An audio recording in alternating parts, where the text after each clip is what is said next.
¿Sabía usted? Una presentación de Predica la Palabra. ¿Sabía usted que cuando Dios por medio de Pablo dijo en 2 Corintios 8:9, porque ya conocéis la gracia de nuestro Señor Jesucristo, que por amor a vosotros se hizo pobre, siendo rico, para que vosotros con su pobreza fueseis enriquecidos? No se estaba refiriendo a las circunstancias económicas de la vida de Jesucristo, pues el verdadero empobrecimiento del Señor no consistió en la pobreza en la que vivió en esta tierra, sino en que el Señor Jesús, aunque existía en forma de Dios, no consideró el ser igual a Dios como algo a que aferrarse, sino que se despojó a sí mismo tomando forma de siervo, haciéndose semejante a los hombres. Filipenses 2:6 y 7. Si observamos todo el contexto del pasaje, veremos que no se refiere tampoco a que todo creyente haya sido hecho rico materialmente hablando, como consecuencia del sacrificio de Cristo. Pablo está solicitando ayuda económica para los creyentes pobres de Jerusalén, y menciona a los cristianos de la iglesia en Macedonia, que dieron su ayuda, aun estando en medio de aflicciones, pruebas y de profunda pobreza. Verso 2. Ni ellos, ni los creyentes de la iglesia en Jerusalén, habían sido enriquecidos materialmente. El texto habla de riquezas en gloria, no de bienes materiales. Aunque Cristo no era un hombre rico en la tierra, tampoco podría decirse que fuera pobre. Tenía un oficio del cual había trabajado, tenía un hogar en Nazaret, y en su ministerio terrenal recibía ofrendas que cubrían sus necesidades, las de los apóstoles, y aún les quedaba para dar a los pobres. Sin embargo, las riquezas a las que renunció en el cielo no eran riquezas materiales, sino su gloria. Él es Dios y tomó forma de hombre. En este pasaje de Corintios, vemos que Jesucristo se hizo pobre para que los creyentes, todos los creyentes, fuesen enriquecidos. ¿Se refiere esto a riquezas materiales? Veamos el contexto. Pablo escribe a los corintios y les pide hacer una colecta para los pobres de Jerusalén, y notaremos también que los creyentes de Macedonia, que se componía de Filipos, Berea y Tesalónica, en medio de aflicciones, pruebas y profunda pobreza, verso 2, abundaron en liberalidad al ofrendar para sus hermanos. Y al leer el resto del capítulo vemos que Pablo habla a los corintios de dar según lo que se tiene, verso 12. Si habían sido enriquecidos, ¿por qué no pedir abundantemente? Y si todos los creyentes habían sido enriquecidos, ¿por qué pedir ayuda para otros hermanos? Es claro entonces que este pasaje no afirma que los creyentes hayan sido material o económicamente enriquecidos por la obra de Cristo en la cruz, sino que por medio del sacrificio de Jesucristo y de haber dejado en su gloria para morir en la cruz, todos los creyentes podamos participar de las abundantes riquezas de su gloria, perdón de pecados, vida eterna, adopción como hijos de Dios, y la gloria de habitar un día en el cielo en la presencia de Dios.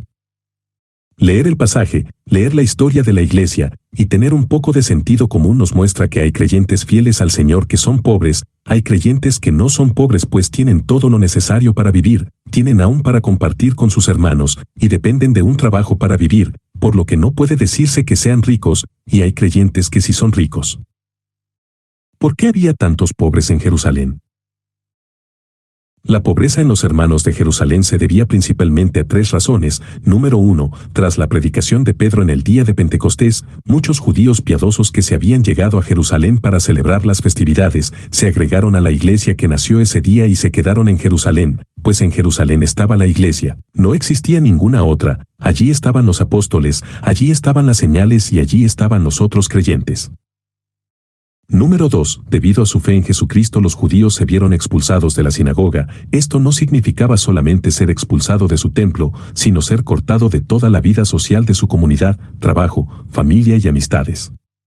Número 3. La opresión del Imperio Romano. Los romanos cargaban a sus provincias conquistadas con impuestos, para ello usaban recaudadores que cobraban más de lo que era justo, para enriquecerse ellos mismos.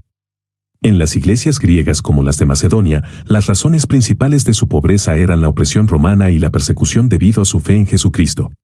La Biblia no enseña que todos los creyentes debamos ser pobres, al igual que no enseña que todos debamos ser ricos. Dependemos de la gracia y la misericordia de Dios, y el prosperar materialmente, cuando somos cristianos, en nuestros tiempos, va unido a ser diligente en prepararse estudiando una carrera o aprendiendo un oficio, y a trabajar honradamente encomendando a Dios nuestros caminos, y no a pactar económicamente con Dios para que nos multiplique lo que ofrendamos, y mucho menos, si usted es pastor o predicador, consiste en extorsionar a los creyentes engañándolos con falsas promesas antibíblicas para enriquecerse con la fe de quienes lo escuchan. Esto es robar.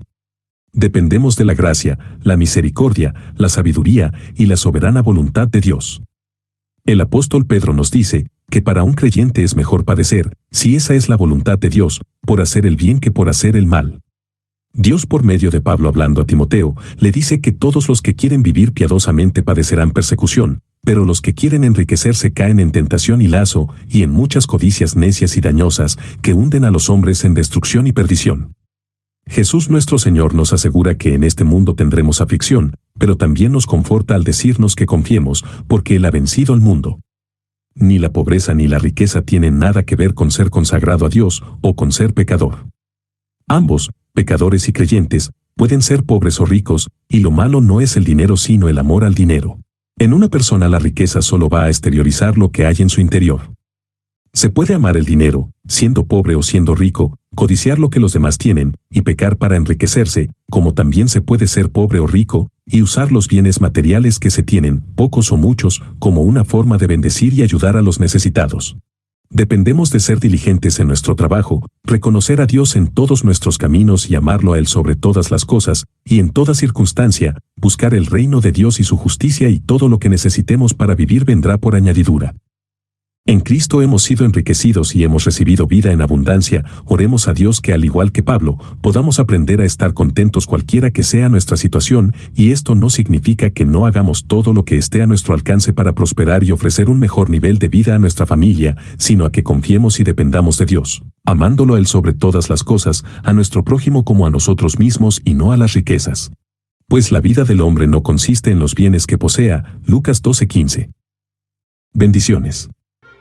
Esta fue una presentación de Predica la Palabra, publicada originalmente el 26 de enero de 2018.